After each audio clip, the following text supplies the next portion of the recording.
नमस्कार साथियों। ना रुकना है, ना थकना है, बस मेहनत करके लक्ष्य को पाना है। इसी उद्देश्य और मोटिवेशन के साथ हम लोग बात कर रहे हैं राजस्थान के भूगोल की।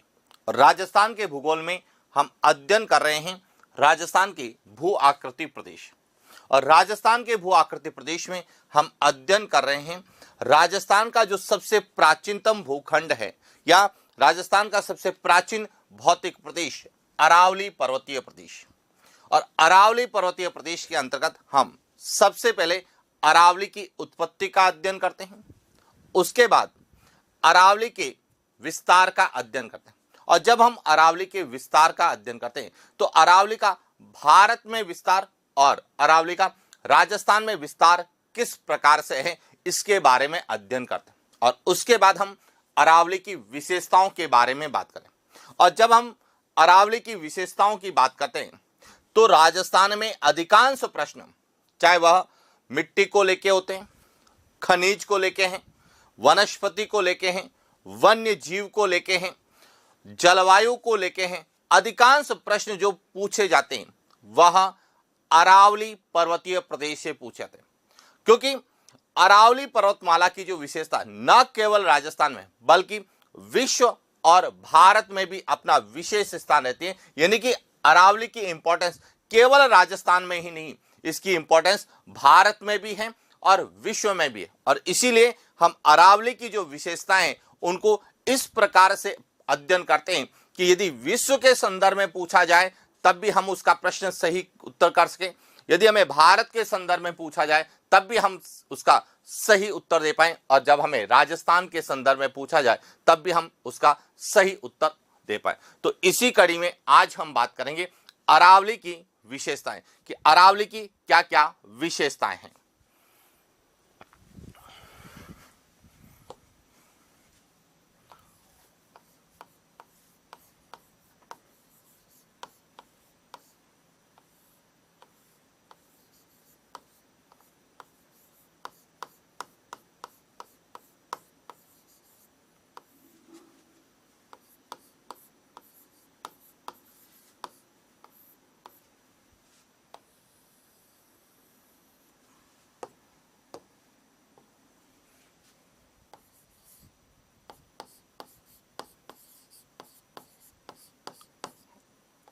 अरावली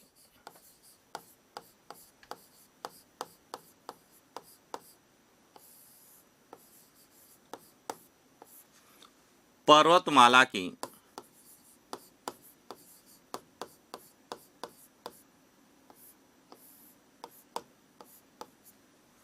विशेषता है। अब जब हम अरावली पर्वतमाला की विशेषताओं का अध्ययन करते हैं तो सबसे पहले विशेषता जो पूछी जाती है वह विश्व के संदर्भ में पूछी जाती है कि विश्व में अरावली की क्या विशेषता है। तो जब हम विश्व में अरावली की बात करते हैं तो सबसे पहला प्रश्न आता है कि अरावली पर्वतमाला विश्व की प्राचीनतम वलित पर्वतमाला है। कैसी है?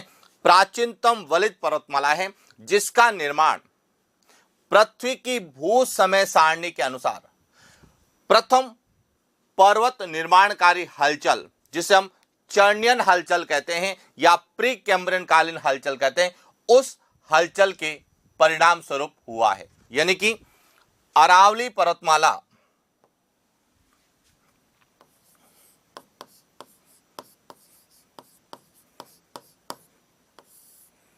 अरावली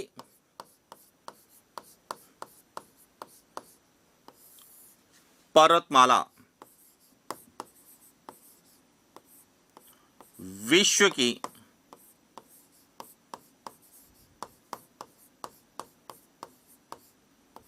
प्राचीनतम वलित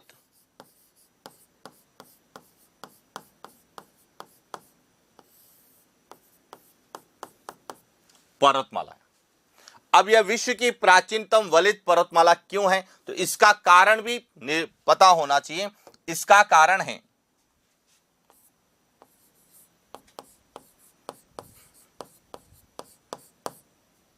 अरावली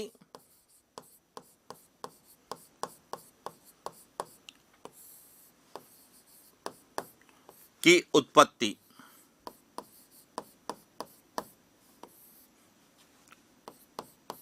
प्रथम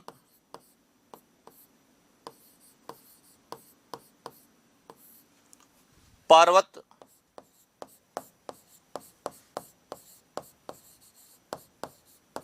निर्माणकारी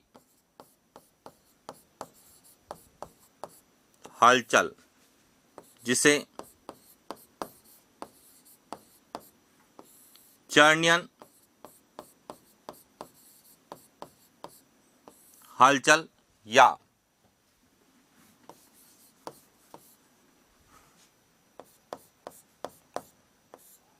प्री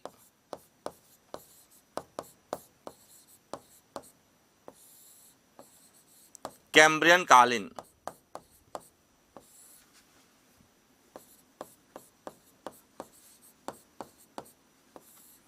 हलचल के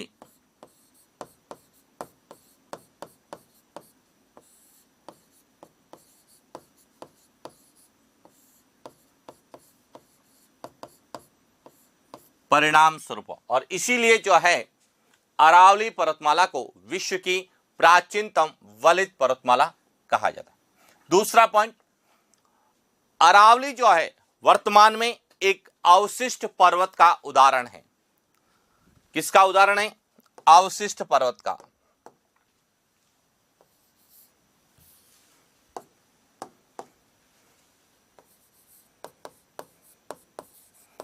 अरावली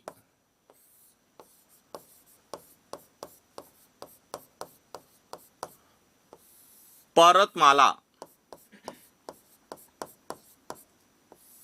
वर्तमान में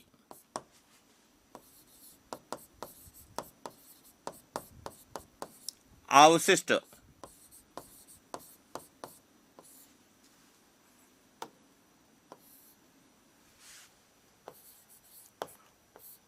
पर्वत का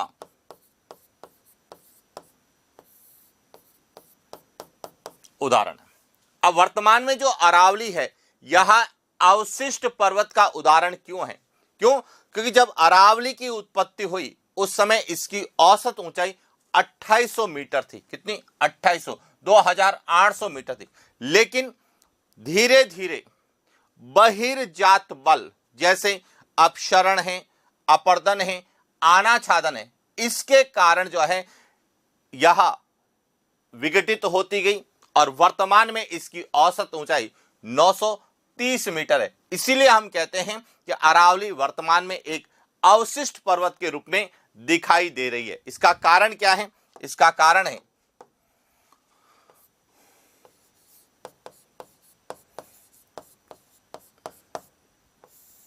अरावली की उत्पत्ति के समय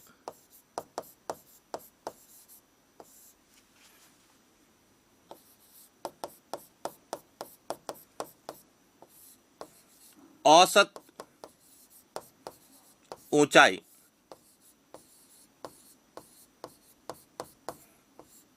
2800 मीटर थी, परंतु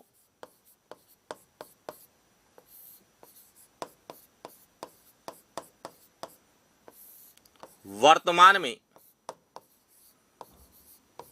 930 मीटर है। कि जब उत्पत्ति हुई उस समय इसकी ऊंचाई 2800 मीटर के आसपास थी, लेकिन वर्तमान में इसकी 930 है। इसका मतलब है कि धीरे धीरे यह पर्वतमाला क्या हुई? विघटित हुई और इसकी औसत ऊंचाई में कमी हुई, जो पर्वत के अवशेष के रूप में हमें दिखाई देती है। इसीलिए इसे हम अवशिष्ट पर्वत के रूप में जानते हैं। और तीसरी और सबसे इंपॉर्टेंट जो विशेषता इसकी है कि अरावली पर्वतमाला को अपलेशियन पर्वतमाला के समकालीन माना जाता है।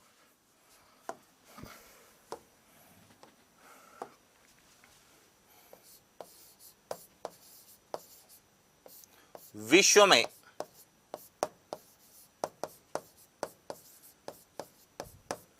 अरावली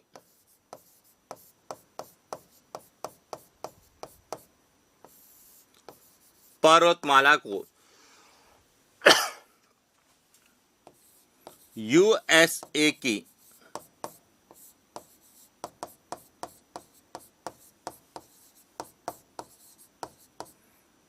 अपलेशन पर्वत के समकक्ष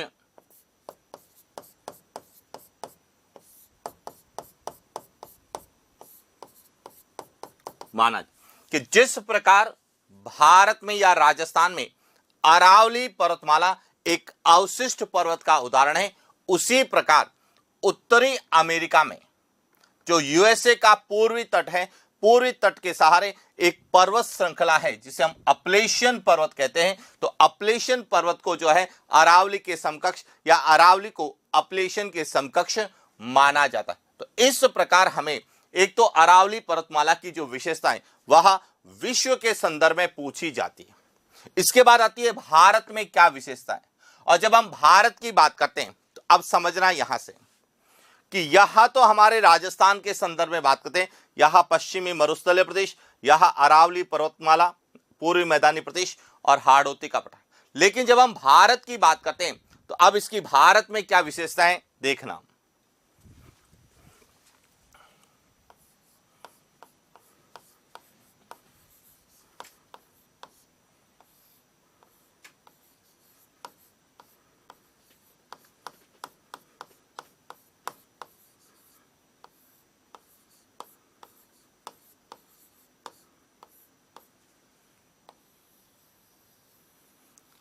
जब हम भारत में बात करते हैं तो सबसे पहले प्रश्न आता है प्राचीन काल का, कि प्राचीन काल में इसे क्या कहा जाता था। तो जब हम प्राचीन काल के साहित्य की बात करें, विष्णु पुराण, तो विष्णु पुराण में अरावली पर्वतमाला को सुमेरु पर्वत या परिपत्र के रूप में जाना जाता था।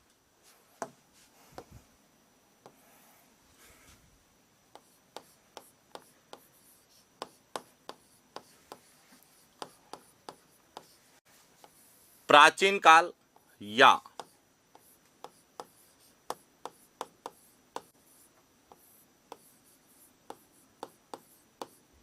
विष्णु पुराण में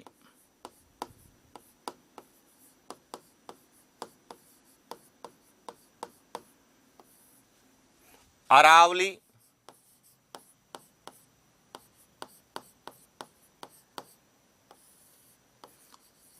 पर्वतमाला को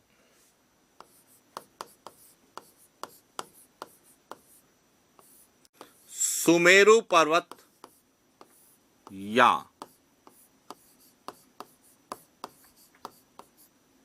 परिपत्र पर्वत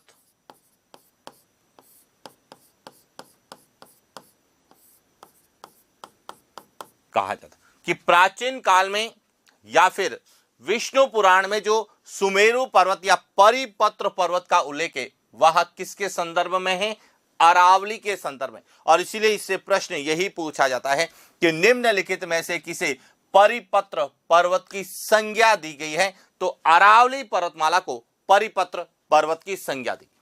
अब जब भारत में बात करते हैं तो सबसे बड़ी विशेषता जो अरावली पर्वतमाला की है वह क्या है, वह है कि जब हम भारत की बात करें तो यह पूरा हिमालय पर्वत इस तरह से धनुष के आकार में फैला हुआ है। हिमालय पर्वत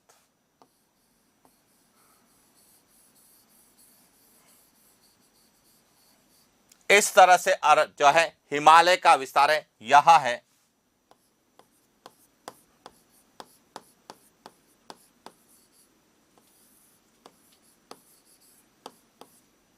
हिमालय, और इस प्रकार से विस्तृत है पूरा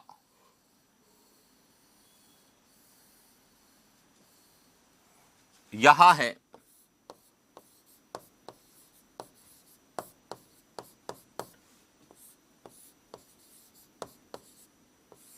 पश्चिमी घाट, जिसे कहा जाता था सह्याद्री पर्वत।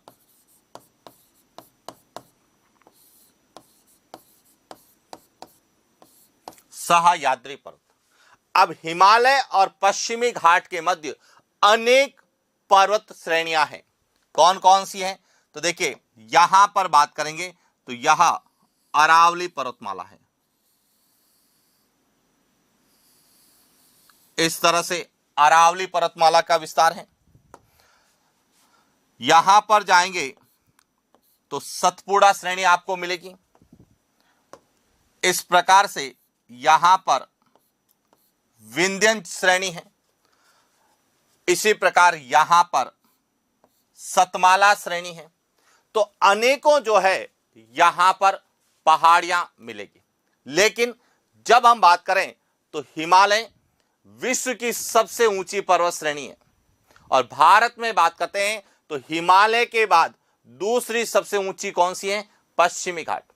लेकिन अब प्रश्न है कि हिमालय और पश्चिमी घाट के मध्य सबसे ऊंची पर्वत श्रृंखला कौन सी है? तो सबसे ऊंची पर्वत श्रृंखला जो है वह है, चोटी की बात करें तो गुरु शिखर है। कौन सी है? गुरु शिखर।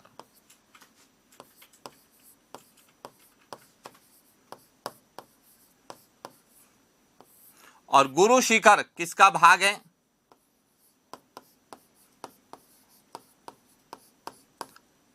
अरावली पर्वतमाला की सबसे ऊंची चोटी है। अब हमें यहां से पूछा जाएगा कि हिमालय पर्वत और पश्चिमी घाट के मध्य जो यह भारत है, पूरा यह मध्य भारत कहलाता है। मध्य भारत का सबसे ऊंची पर्वत श्रृंखला कौन सी? यहां है विंध्याचल,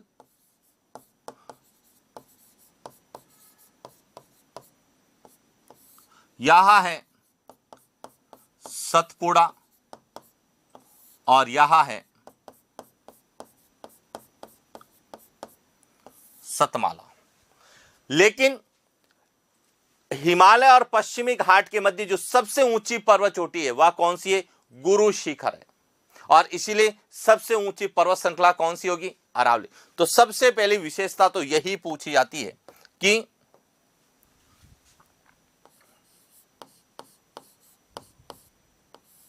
भारत में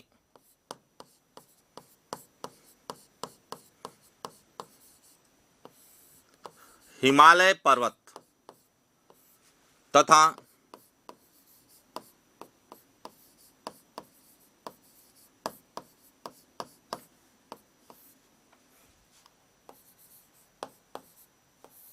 पश्चिमी घाट के मध्य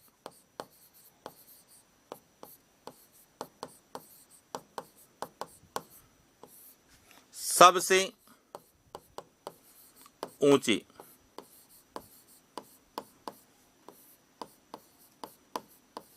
पर्वत श्रेणी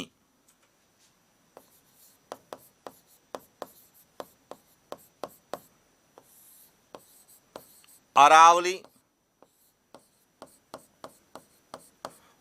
पर्वतमाला और चोटी पूछी जाती है तो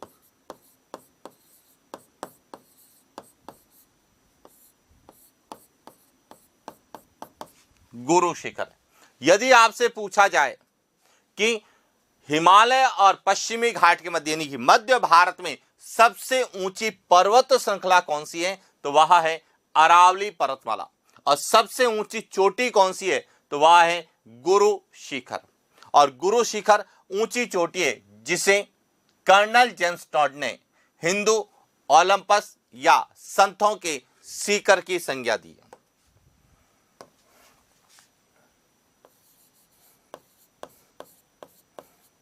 कर्नल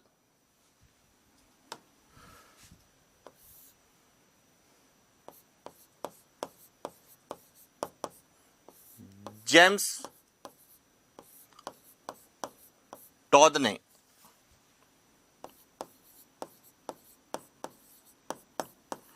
गुरु शिखर को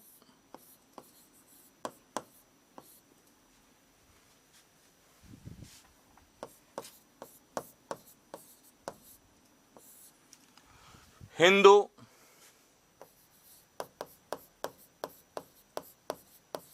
ओलंपस तथा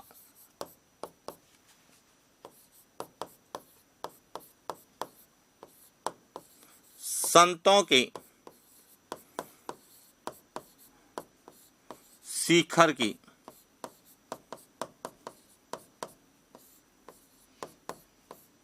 कई बार डायरेक्ट प्रश्न पूछा जाता है कि संतों का शिखर किसे कहा जाता है?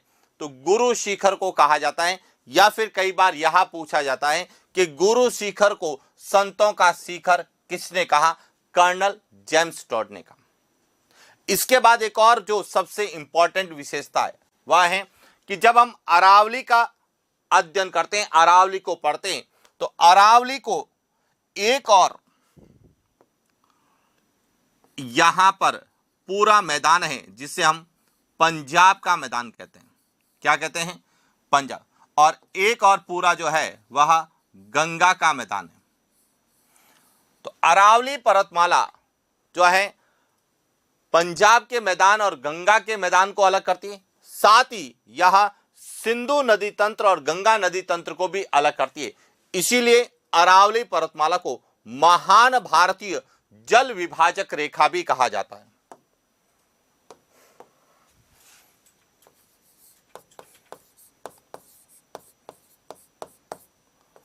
अरावली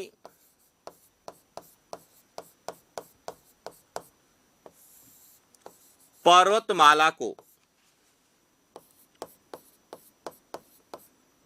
महान भारतीय जल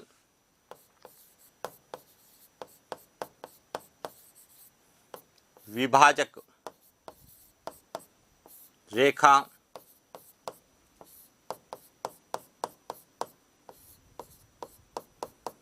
कहा जाता है। क्यों कहा जाता है? क्योंकि अरावली जो है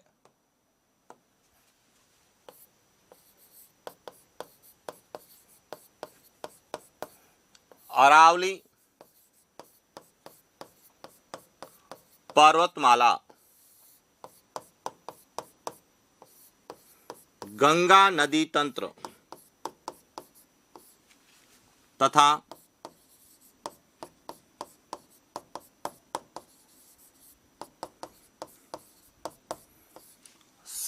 सिंधु नदी तंत्र के मध्य जल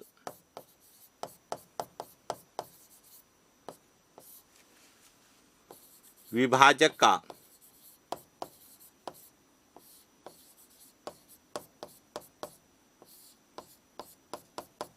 कार्य करते।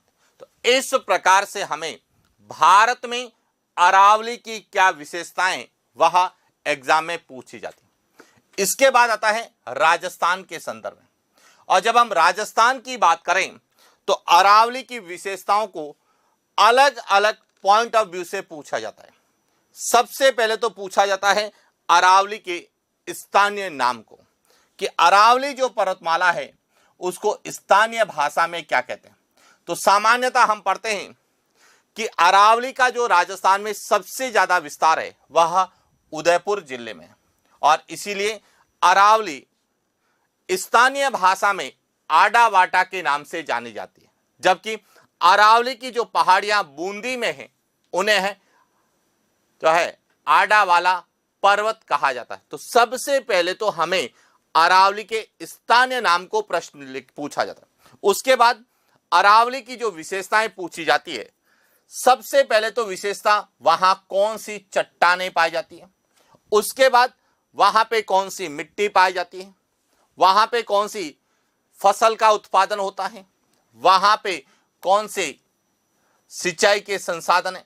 तो जितनी भी विशेषताएं अरावली की राजस्थान में हैं उनके बारे में हम विस्तार से अध्ययन करेंगे, ताकि अरावली पर्वतीय प्रदेश का प्रश्न चाहे जलवायु से पूछें, चाहे समवर्षा रेखा से पूछें, चाहे मौसम विभाग के अनुसार जलवायु वर्गीकरण से पूछें, चाहे खनिजों से पूछें, वनस्पति से पूछें, वन्य जीव संरक्षण को लेके पूछे, जनजातियों को लेके पूछे, कृषि पद्धति को लेके पूछे, किसी भी प्रकार का प्रश्न यदि अरावली की विशेषताओं से पूछा जाता है या अरावली का प्रश्न किसी राजस्थान भूगोल के किसी भी टॉपिक से पूछा जाता है तो हमारा प्रश्न गलत नहीं हो, इसलिए सबसे पहले हम जो है विश्व और भारत के बाद में राजस्थान में अरावली की विशेषताओं का अध्ययन करते हैं। तो अब हम एक एक विशेषता को विस्तार से पढ़ने वाले हैं, किस तरह से हमें प्रश्न पूछे जाएंगे।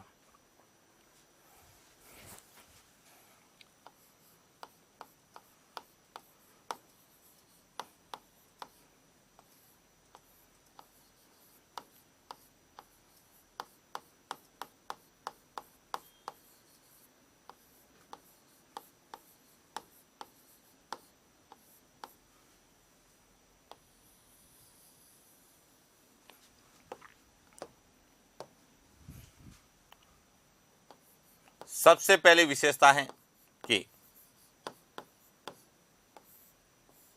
राजस्थान में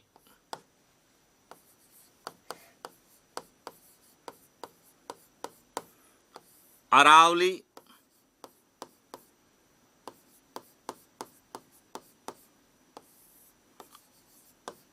पर्वतमाला को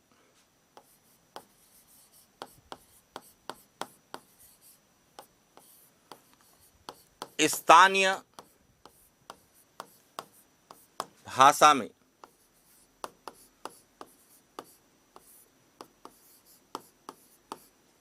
आडा वाटा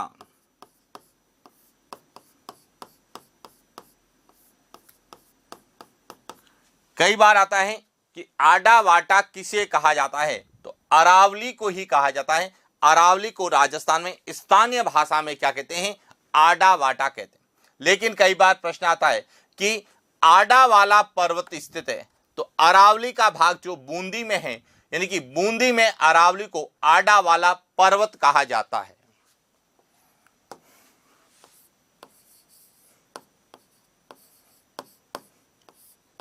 बूंदी में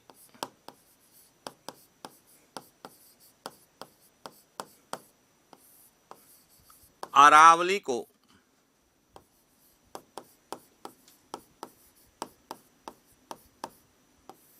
आडा वाला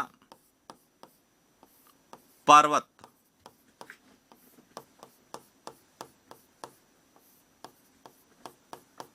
आडा वाला पर्वत कहा जाता है। तो यह ध्यान रखना, कई बार डायरेक्ट पूछा जाता है कि आडा वाला पर्वत स्थित है, तो सामान्यतः हम बूंदी को हाड़ौती के पठार में पढ़ते हैं, अरावली का भाग नहीं है। लेकिन बूंदी में जो बूंदी की पहाड़ियां हैं, जो कि उत्पत्ति के आधार पर कई बार अरावली के रूप में जानी जाती है, तो उन्हें ही क्या कहा जाता है, आडा वाला पर्वत कहते हैं। तो प्रश्न हमें यही पूछा जाएगा कि आडा वाला पर्वत कहां पर है, या फिर पूछा जाएगा कि बूंदी में अरावली की पहाड़ियों को क्या कहा जाता है। तो हमें याद रखना है आडा वाला पर्वत, जबकि स्थानीय भाषा में अरावली को क्या कहा जाता है, आडा वाटा कहा जाता है। अब इसके बाद आता है सबसे इंपॉर्टेंट है कि अरावली पर्वतीय प्रदेश में कौन सी चट्टानें पाई जाती है। तो अब समझना, यहां से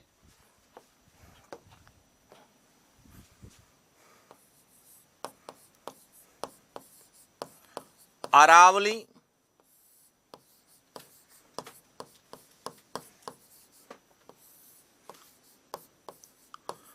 पर्वतीय प्रदेश में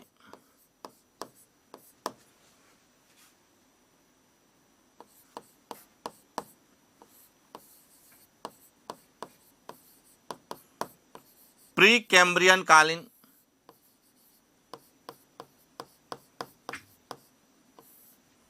या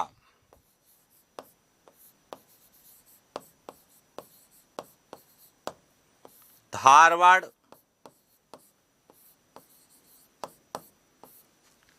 क्रम की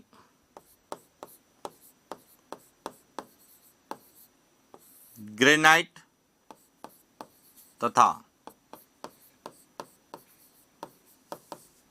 नाइस चट्टानें पाई। यह ध्यान रखना कि अरावली जो पर्वतमाला है, जो अरावली पर्वतीय प्रदेश है, यहां पे प्री कैम्ब्रियन कालीन या धारवाड़ क्रम की ग्रेनाइट और ग्रेनाइट चट्टानों का रूपांतरण होता है, तो क्या बनती है, नाइस चट्टानें पाई जाती है। अब आपके मन में आ रहा होगा कि ये धारवाड़ क्रम की चट्टानें क्या है, या ग्रेनाइट या नाइस चट्टानें क्या है। तो अब हमें यहां से समझना है एक सिंपल सा फ्लो चार्ट कि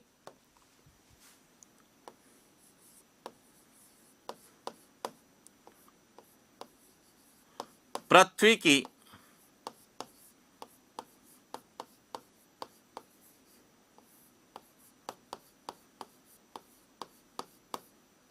भू समय सारणी, पृथ्वी की भू समय सारणी के अनुसार सबसे पहले जो आया वह आया आद्य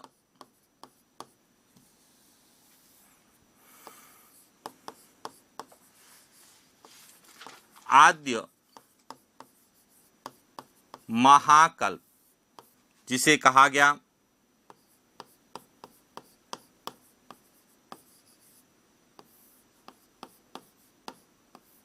एजोइक एरा। एजोइक एरा जिसकी अवधि 4.8 अरब वर्ष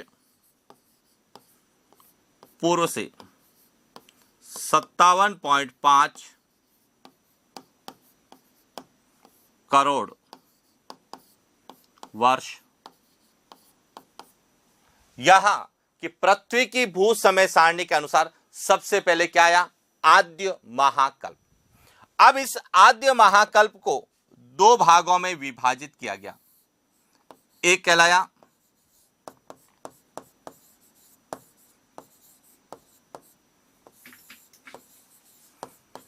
आर्कियन काल और दूसरा कहलाया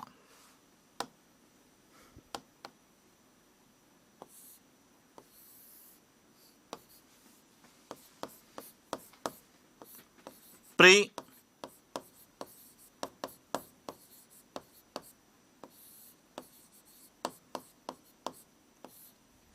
कैम्ब्रियन काल। अब जब पृथ्वी पहले आग का गर्म गोला थी और आर्कियन क्रम में इस काल में जो चट्टानें बनी, उन्हें कौन सी चट्टानें बनी?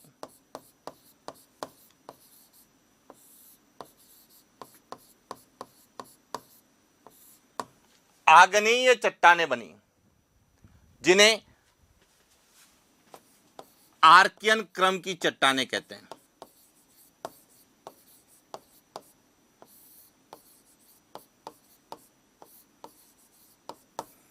आर्कियन क्रम की चट्टानें, यानी कि सबसे पहले चट्टानें कब बनी थी? आर्कियन काल में बनी थी, जो कि क्या थी? आग्नेय चट्टानें थी, जो आग के ठंडा होने से बनी थी, जिन्हें हम आग्नेय चट्टानें कहते हैं। और इन चट्टानों को क्या कहा गया? आर्कियन क्रम की चट्टानें कहा गया। अब जो ये आग्नेय चट्टानें थी, यहां धीरे धीरे इसका क्या हुआ? अपर्दन और निक्षेपण। अपर्दन एवं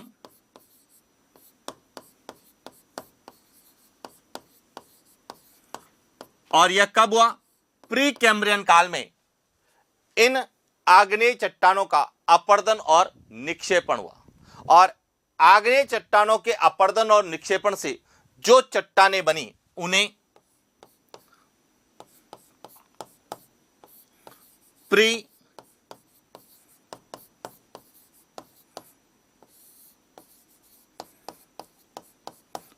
कैम्ब्रियन कालीन या धारवाड़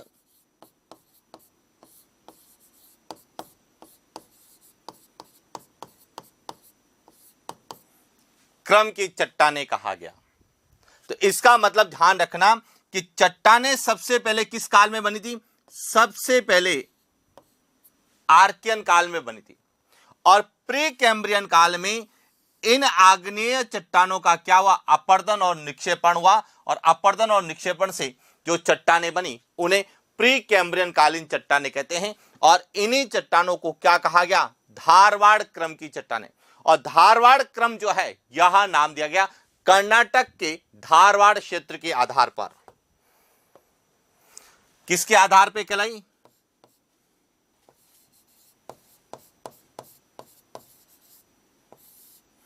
कर्नाटक के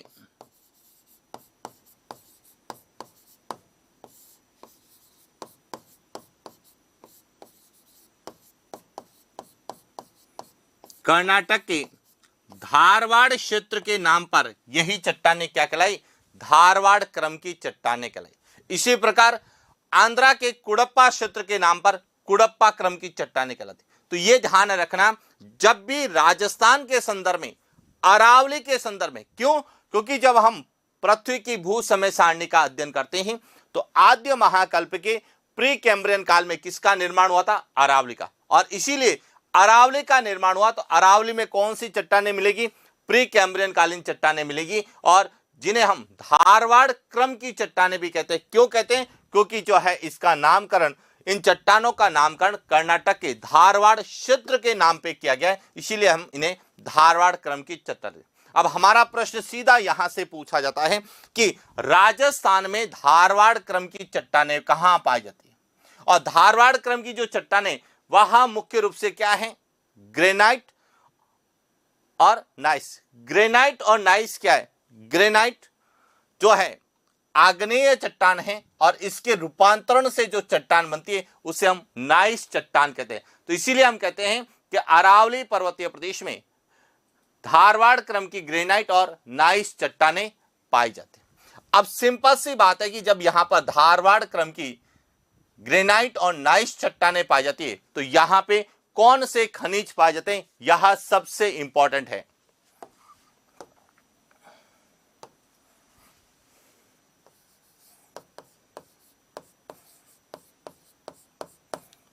अरावली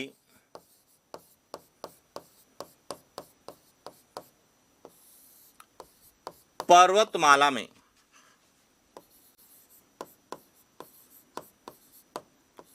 धारवाड़ क्रम की ग्रेनाइट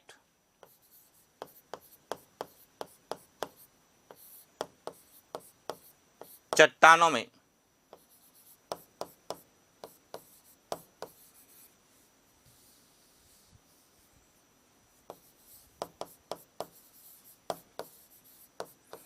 अधिकांश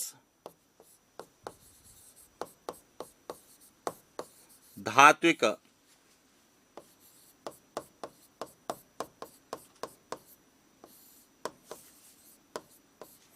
खनिजों के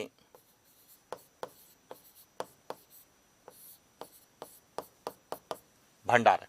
कि जो अरावली पर्वतमाला है जहां पर धारवाड़ क्रम की या प्री कैम्ब्रियन कालीन ग्रेनाइट चट्टानें पाई जाती, इन चट्टानों में अधिकांश धात्विक खनिजों के भंडार है। इसका मतलब है कि अरावली पर्वतमाला जो है खनिज संपदा की दृष्टि से समृद्ध प्रदेश माना जाता है। यह ध्यान रखना।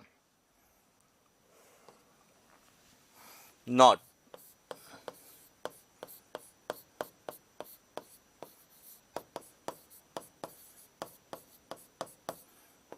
अरावली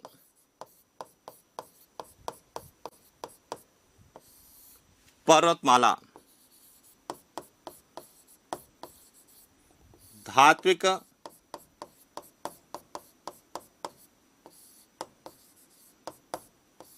खनिजों की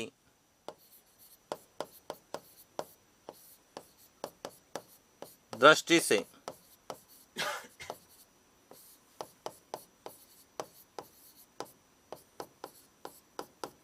समृद्ध प्रदेश है। यह जो पूरा है यह धात्विक खनिजों की दृष्टि से समृद्ध है। अब यह धात्विक खनिजों की दृष्टि से समृद्ध प्रदेश है तो यहां पर कौन कौन से धात्विक खनिज पाए जाते हैं? क्योंकि जब भी खनिजों का प्रश्न, विशेष रूप से धात्विक खनिजों का प्रश्न, चाहे वह लोहा अयस्क है, तांबा है, सीसा जस्ता है, टंगस्टन है, सोना है, चांदी है, मैंगनीज है, जितने भी प्रश्न जो हमें किसके संदर्भ में पूछे जाते हैं? धात्विक खनिजों के संदर्भ में पूछे जाते हैं, या खाने जो हमें पूछी जाती है वह अधिकांश खाने अरावली पर्वतीय प्रदेश की। और इसीलिए यदि आप लोगों ने अरावली पर्वतीय प्रदेश को बहुत अच्छे से समझ रखा है तो आपके खनिजों का प्रश्न गलत होने की संभावना नहीं है। तो अब हमें यह भी पता होना चाहिए कि जब अरावली पर्वतमाला धात्विक खनिजों की दृष्टि से समृद्ध है तो अरावली पर्वतमाला में कौन कौन से धात्विक खनिज पाए जाते हैं? क्योंकि कई बार हम प्रश्न अरावली को पढ़ते हैं लेकिन जो अरावली में नहीं है उसको पूछा जाता है। कैसे पूछा जाता है उसके बारे में मैं आगे चर्चा करूंगा। प्रश्न किस प्रकार से पूछा जाता है, तो इसीलिए हमें पता होना चाहिए कि अरावली पर्वतीय जो प्रदेश है इसमें कौन कौन से धात्विक खनिज पाए जाते हैं। तो एक एक धात्विक खनिज का हम अध्ययन करते हैं। तो बात करते हैं अरावली में पाए जाने वाले खनिज।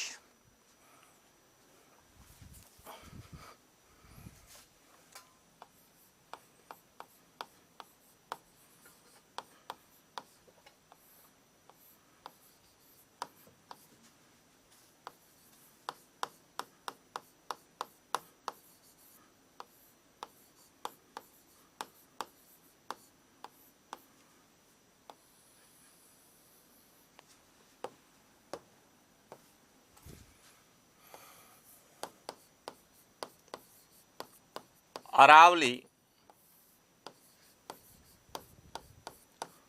पर्वतीय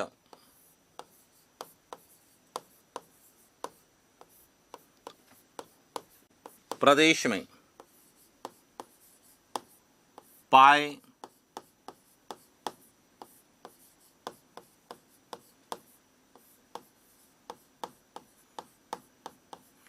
अरावली पर्वतीय प्रदेश में कौन कौन से खनिज पाए जाते हैं। तो देखिए, सबसे पहले हम बात करते हैं लोहा अयस्क की। लोहा अयस्क और कौन सा पाया जाता है, तो सबसे ज्यादा पाया जाता है हेमेटाइट। लोहा अयस्क 4 प्रकार का होता है, मैग्नेटाइट, हेमेटाइट, लिमोनाइट और सिडेराइट।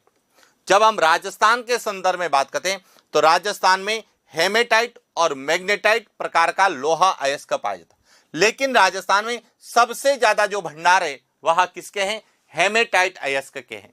तो इसीलिए जब भी हमें प्रश्न पूछा जाता है कि राजस्थान से कौन सा लोहा अयस्क निकलता है, तो हेमेटाइट निकलता है। अब यहां सबसे ज्यादा कहां से निकलता है, तो अरावली पर्वतीय प्रदेश से निकलता है। तो अब अरावली पर्वतीय प्रदेश में कहां कहां से निकलता है, तो देखिए, इसके जो भंडार की बात करें लोहा अयस्क, तो यहां निकलता है एक तो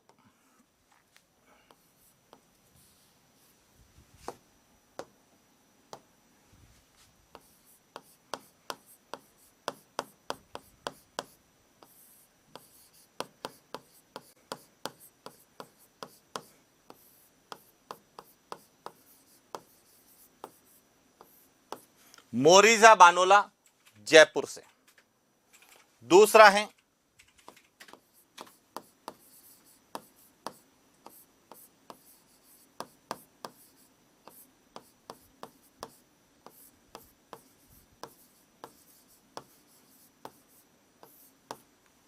नाथरा की पाल, जो पहले उदयपुर में आती थी, अब नए जिलों के अनुसार कहां पर आती हैं,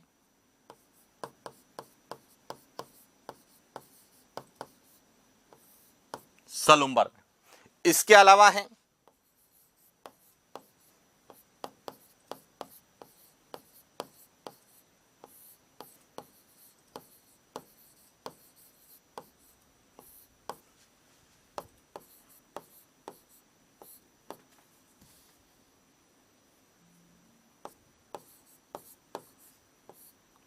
पुर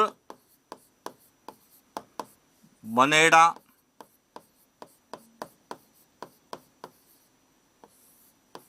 यहां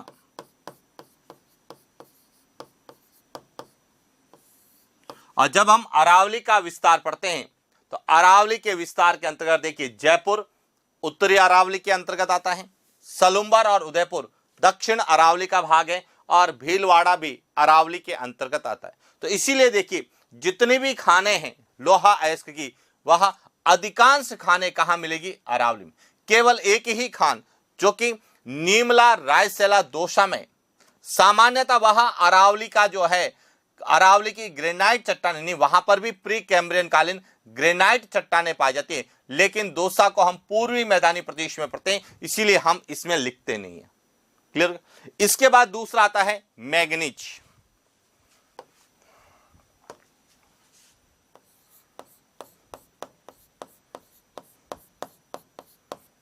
जिसका अयस्क जो निकलता है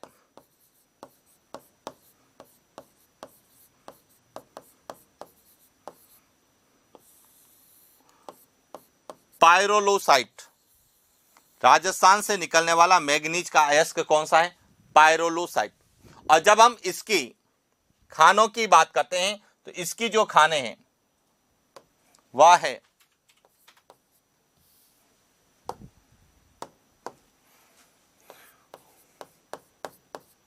लीलवाना,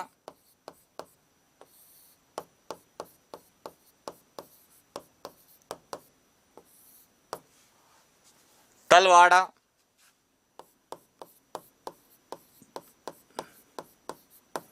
तिमोरिया, कांसला,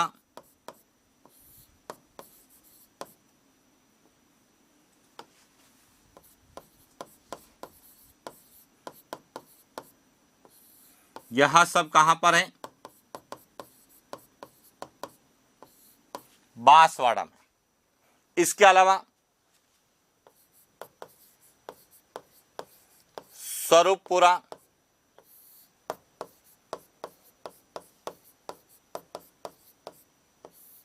रामोसन,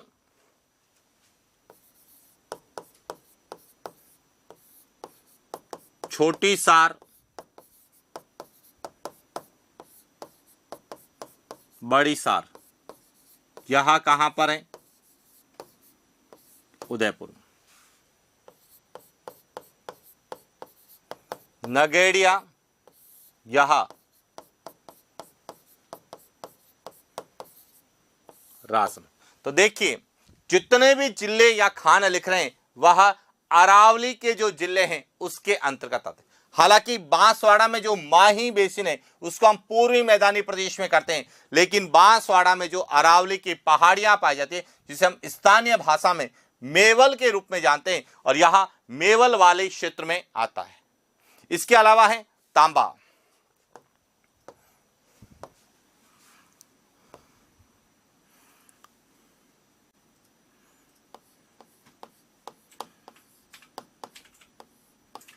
राजस्थान से जो निकलता है वह कॉपर,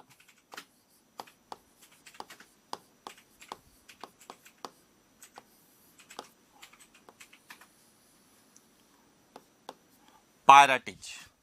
इसकी यदि हम खानों की बात करें तो एक तो है खेतड़ी,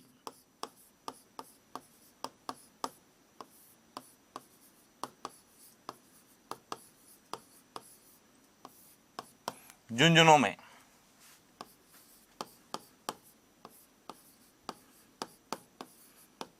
खोदरीबा,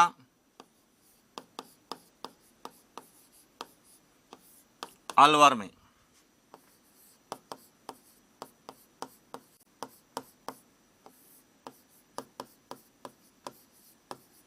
अंजनी सलुम्बर,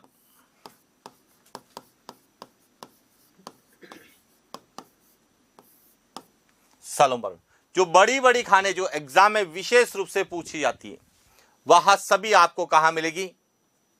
अरावली। इसके बाद है सीसा जस्ता,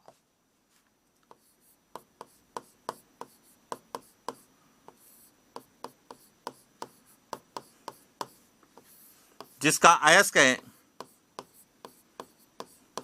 गैलेना और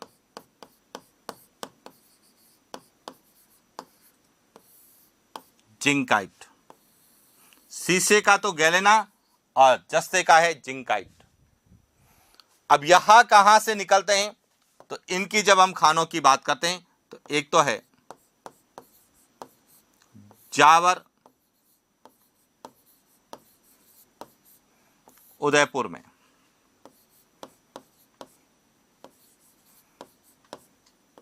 रामपुरा, आंगुचा,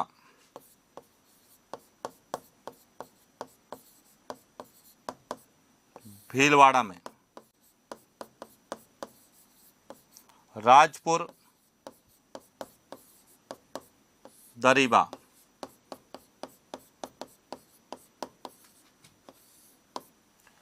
राजसमंद में जो सबसे प्रमुख खाने। इसके अलावा एक और है गुड़ा किशोरी दास,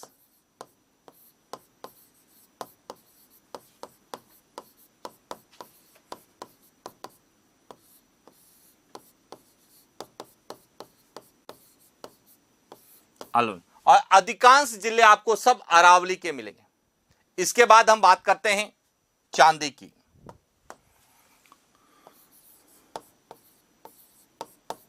और चांदी जो है वह सीसा और जस्ता के साथ मिलती है। तो चांदी की खान है एक तो जावर,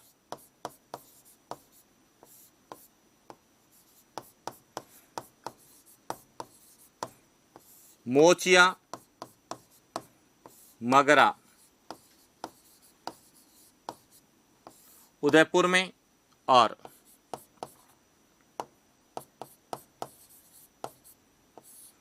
राजपुर, दरीबा। रेल, मगरा, राजसमंद। और ये कई बार प्रश्न आया है कि मोचिया मगरा किसके लिए जानी जाती है। तो मोचिया मगरा सीसा जस्ता और चांदी के लिए जानी जाती है, क्योंकि चांदी राजस्थान में मिश्र धातु के रूप में निकलती है, दूसरे खनिज के साथ, यानी कि सीसा और जस्ते के साथ निकलती है। और भारत में सबसे ज्यादा चांदी राजस्थान से निकलती है। तो इस प्रकार से हमें जो अरावली से निकलने वाले धात्विक अधिकांश धात्विक खनिज, इसके बाद जो अन्य धात्विक खनिज है उनके बारे में भी बात करें।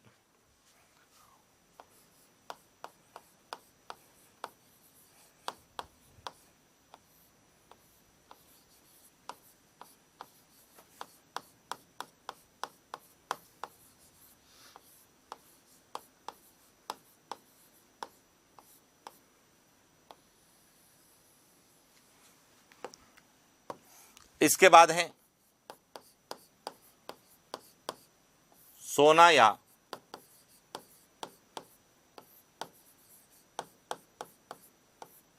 स्वर्ण धातु। अब यहां कहां से निकलती है, तो यहां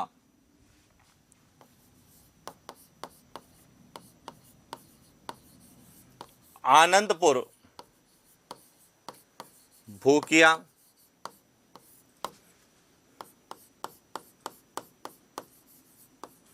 जगतपुरा,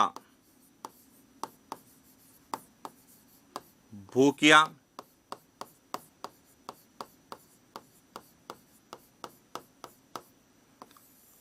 तिमारन माता,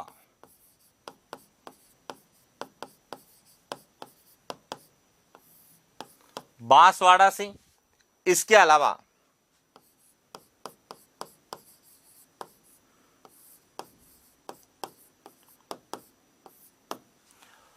राजपुरा खेड़ा,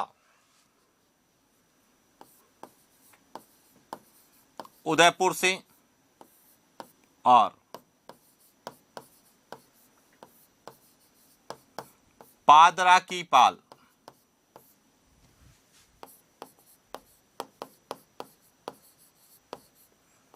डूंगरपुर से।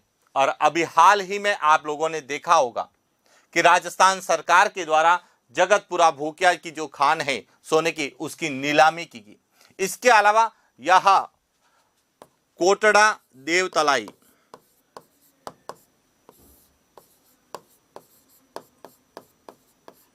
कोटड़ा देवतलाई,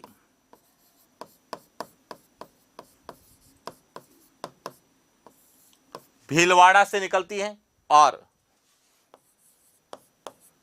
खेड़ा, मुंडियावास, यहां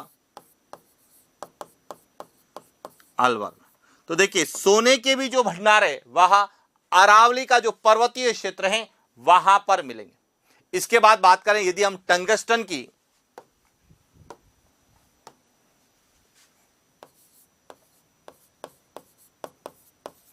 टंगस्टन इसका अयस्क है वुल्फ्रेमाइट।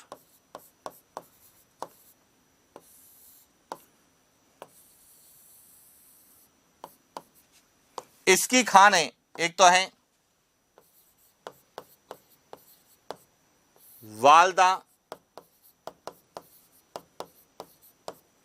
बड़ा बेरा, और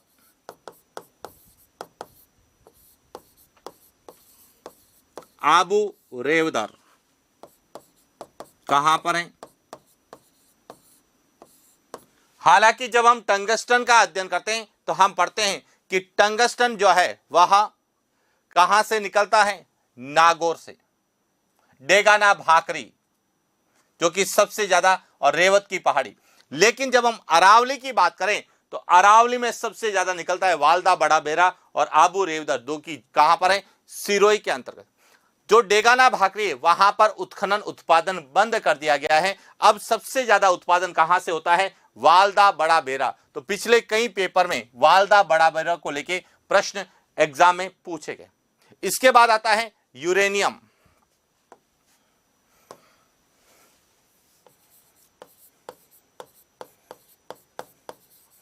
जिसका अयस्क जो निकलता है वह है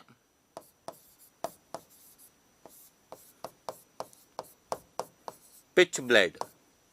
और यूरेनियम का जो भंडार है वह है एक तो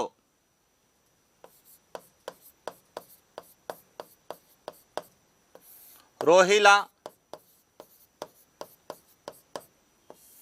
खंडेला, सीकर में, और दूसरा है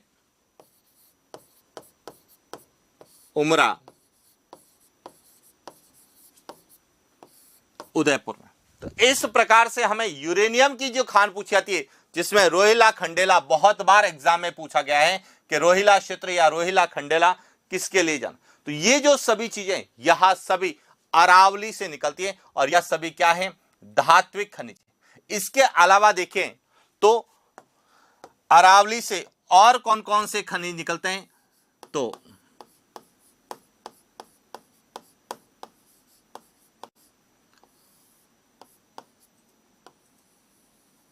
बेरिलियम। और बेरिलियम की बात करें तो यहां शिकारबाड़ी है,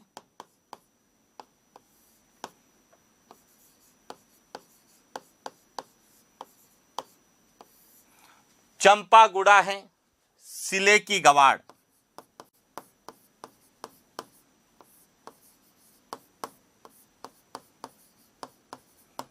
यहां सभी कहां पर हैं, उदयपुर में। बांदर, सिंदरी, अजमेर में, गुजरवाड़ा, जयपुर में, यहां पर बेरिलियम के भंडार है। इसी प्रकार यदि हम बात करें तो यहां से पन्ना निकलता है, पन्ना जो कि कहां से निकलता है,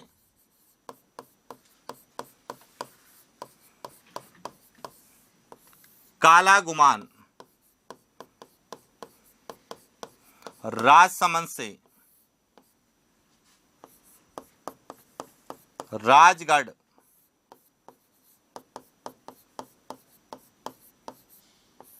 यहां पर पन्ने के भी भंडार है। इसके अलावा है रॉक फॉस्फेट,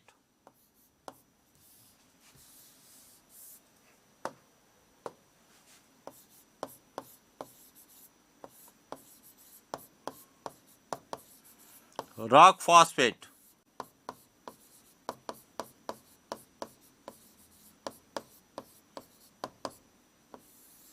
झामर कोटड़ा,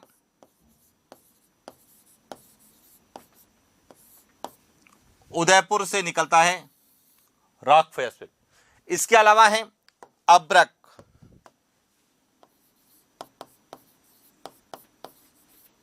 अब्रक भीलवाड़ा से निकलता है। एस्बेस्टोस,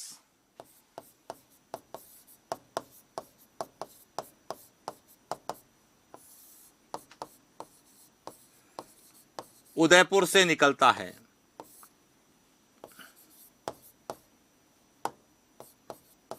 फेल्सपार अजमेर से निकलता है।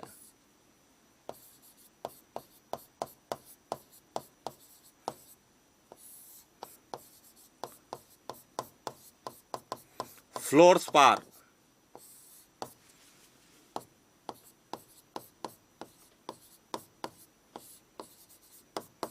मांडों की पाल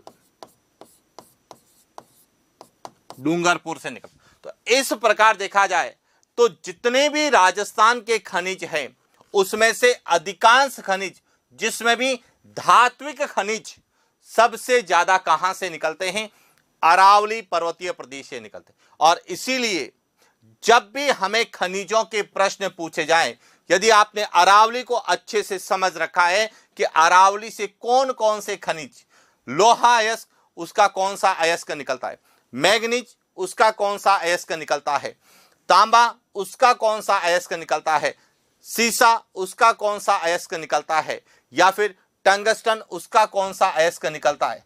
तो ये इसलिए हम लोग पढ़ते हैं, हालांकि ये सब चीजें हम खनिजों में भी पढ़ते हैं, लेकिन जब ये खनिजों में हमें पूछे जाते हैं तो सामान्यतः जो प्रमुख खान और उसके अलावा कोई नवीन खान है उनको लेके पूछा जाता है। लेकिन जब हमें भौतिक प्रदेश से पूछा जाता है तो हमें एक साथ 4 खनिज पूछे जाएंगे कि निम्न में से कौन सा खनिज अरावली से निकलता है या नहीं निकलता। तो इसीलिए राजस्थान में जब भी अरावली के प्रश्न हमें पूछे जाते हैं, सबसे ज्यादा प्रश्न खनिजों को लेके, उसके बाद मिट्टी, कृषि पद्धति, जलवायु, वन्यजीव और वनस्पति के आधार पर पूछे जाते हैं। तो जितनी भी अरावली की विशेषताएं जो हमें एग्जाम पॉइंट ऑफ व्यू से पूछी जाएगी, और हमने केवल उन खनिजों की बात की जो अरावली से निकलते हैं या जिनके भंडार अरावली में।